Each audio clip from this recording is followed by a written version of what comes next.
Hello, this is State Senator Dale Ryder, and welcome to a new edition of the 2-Minute Drill. I'm standing right outside the Senate chamber. Today's Thursday, March 9th, and I appreciate you being with me. I want to talk to you a little bit about a piece of legislation that I'm sponsoring here in the Illinois Senate that affects many rural landowners. As we know, in my district and all across the state, there are sometimes controversies about large voltage power lines being strung across people's property. Now, of course, we know that the electricity grid needs to be expanded as demands for energy continue to increase.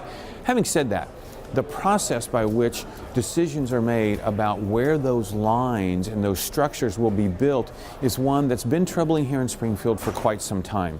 The legislation that I'm sponsoring would inject a greater measure of due process into that process for landowners.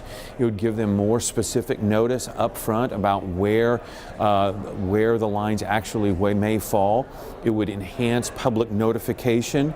It would provide for more basic guarantees for landowners with regards to land mitigation in case a utility goes onto their land and damages it, more core protections to make sure that that land is put back the way it was. And in the cases of eminent domain, to give the landowners more time to prepare themselves for those eventualities.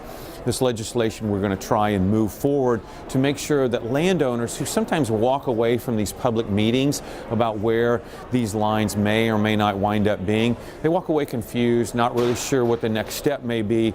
We need to make things clearer and more simple for landowners when they're dealing with the electric utilities. I'll keep you updated as that legislation continues to move forward here in the Illinois Senate. Other than that, thank you very much for joining me for another edition of the 2-Minute Drill, and have a great weekend.